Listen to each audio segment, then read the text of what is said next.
ભરૂચના નંદેલા વિસ્તારમાં આવેલી આશીર્વાદ સોસાયટીમાં રહેતા અનેવ કેટરિંગ વ્યવસાયના સંચાલકની હત્યા કરાયેલ લાશ મળી આવતા ચકચાર મચી જવા પામી છે.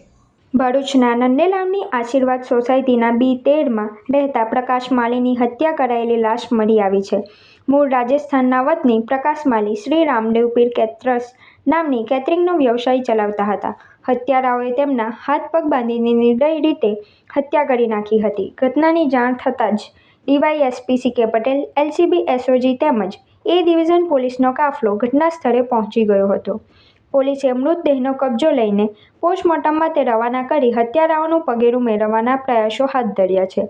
પોલીસ દ્વારા હત્યા પાછળનું કારણ શોધવાની મથામણ કરતા હાથ ધરેલ પૂછતાછમાં મૃતકનો પરિવાર તહેવાર હોવાથી વતન રાજસ્થાન ગયો હોવાનું જાણવા સાથે તેની સાથે કામ કરતા 2 મજૂરો ગતરોજ ઘરે આવ્યાનું અને પ્રકાશ માલી વાપરતો હતો તે ગાડી પણ ન હોવાનું જણાયું હોવાનું કહી લૂંટના ઈરાદે હત્યા કરાઈ હોવાનું પ્રાથમિક તપાસમાં લાગી રહ્યું હોવાનું ડીવાયએસપી CK પટેલ જણાવી પોલીસે આ મામલે તપાસ હાથ ધરી હોવાનું કહ્યું હતું. જગ્યા ઉપર આવીને જોતા જણાયેલું કે તપાસ કરતા જાણવા મળેલું કે આ જે મરણ ગયેલા છે એ પ્રકાશભાઈ માળી છે અને કેટરર્સના વ્યવસાય સાથે સંકળાયેલા છે. ઘરમાં જોતા ઘરના બધો સામાન વિખરાયેલી હાલતમાં હતો અને આ એમની જે લાશ હતી એમના હાથ પગ અને મોઢું કપડાથી બાંધેલી હાલતમાં હતું.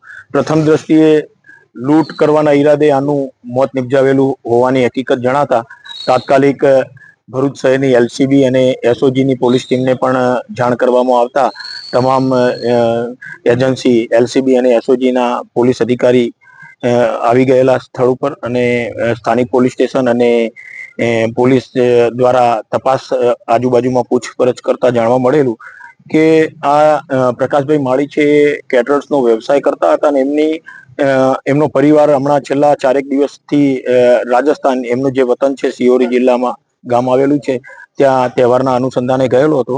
એ દરમિયાન એમના સાથે 2 મજૂરો જે અહીંયા કામ કરતા હતા, એક એમનું નામ જાણવા મળેલું છે રાજુ નામનો ઈસમ હતો અને એક બીજો ઈસમ પણ કામ કરતો હતો એનું નામ નથી જાણવા મળેલું. એ બાબતે તપાસ ચાલુ છે. તો આ ઈસમો ગઈકાલે એમના ઘરે આવેલા હતા અને ત્યારબાદ આ જે મરણ જનાર છે એની ગાડી પણ ઇકો જે એના ધંધાના વ્યવસાય માટે એ રાખતા હતા એ ગાડી પણ જોવામાં નથી આવતી. ઘરમાં CCTV કેમેરા લગાડેલા હતા તો એનું DVR પણ ગુમ થયેલું છે. તો આ એક અને ઘરમાં બીજી કોઈ તોડફોડ થયેલી નથી, કોઈ દરવાજાને પણ તોડફોડ થયેલી નથી. એટલે પ્રથમ દ્રષ્ટિએ એમના સાથે આ મજૂરો જે 2 રાજુ અને એક બીજો ઈસમ હતો એ કામ કરતા હતા એ લોકોએ આમનું મૃત્યુ નિપજાવીને આમનું મોત નિપજાવીને એનું ઘરમાંથી સામાન જે પડેલો હતો એ ચોરી કરવાના કે લૂંટ કરવાના ઈરાદે આ કૃત્ય કરેલું હોય એવું હાલ પ્રથમ દ્રષ્ટિએ જણાતા તમામ પોલીસની સ્ટાફની LCB SOGની જુદી જુદી ટીમો બનાવી દરેક પાસાઓને આવરી લઈને આ બાબતની તપાસ હાથ ધરવામાં આવેલી છે. આ બાબતે A ડિવિઝન પોલીસ સ્ટેશને ગુનો દાખલ કરવાની પણ કાર્યવાહી હાથ ધરીને આરોપીઓને શોધખોળ કરવા માટે તપાસ હાલ ચાલુ કરવામાં આવેલી. સર, આ જે હત્યા થઈ છે તે કયા કારણસર થઈ છે અને કઈ જગ્યાએ મારેલું છે? એ મેં તમને કહ્યું જ કે ભાઈ મરણ જનારના ઘરમાં જ આ બનાવ બનેલો છે અને પ્રથમ દ્રષ્ટિએ બનાવની જગ્યા જોતા અને આ જે મરનારનું મોત નિપજાવેલું છે અને ઘરમાં જે સામાન બધો અસ્તવ્યસ્ત હાલતમાં પડેલો છે એ જોતા આ લૂંટના ઈરાદે આ કૃત્ય કરેલું હોય એવું જણાય છે. પરંતુ એના પરિવારના સભ્યો 4 દિવસથી વતનમાં ગયેલા છે એટલે ઘરમાં શું સામાન હતો અને શું લૂંટમાં ગયેલું છે એ દિશામાં પણ એમના પરિવારનો સંપર્ક કરીને એ પૂછપરછ હાથ ધરેલી છે.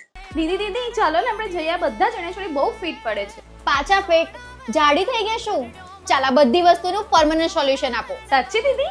જી હા, નવરાત્રી આવી રહી છે અને એઝ અ ગુજરાતી આપણી દરેક તૈયારીઓ એડવાન્સમાં ચાલતી હોય છે. તો આ નવરાત્રીએ ચણિયા ચોળીનું વારંવાર ફિટિંગ કરાવવા કરતા વેટ લોસ કરી તમારી બોડી શેપમાં લાવો ડોક્ટર જ્યોતિના guidance under. Doctor Jyoti's weight loss clinic 21મા વર્ષમાં પ્રવેશ કરી રહ્યું છે અને અહીં બધા જ ઇક્વિપમેન્ટમાં ડે બાય ડે અપગ્રેડ થયા કરે છે. 2025ના નવરાત્રી પહેલા ન્યૂ એડવાન્સ મશીનથી વેટ લોસમાં ઇમ્પ્રુવમેન્ટ તો થશે જ, સાથે સાથે વધારેમાં વધારે ઇંચ લોસ કરી બેસ્ટ રિઝલ્ટ મળશે. અરે વાહ દીદી, માની ગઈ તમને. હવે હું એકદમ કોન્ફિડન્ટ છું. તમે પણ વેઇટ લોસ કરી તમારું બોડી શેપમાં લાવવાની તૈયારી આજથી જ શરૂ કરી દો. ડોક્ટર જ્યોતિના ગાઈડન્સ અંડર. આજે જ અપોઇન્ટમેન્ટ બુક કરાવો ડિસ્પ્લે પર આપેલા નંબર ઉપર. And visit doctor Jyoti's weight loss clinic. F116 Rangoli complex near Big Bazaar Bharuch.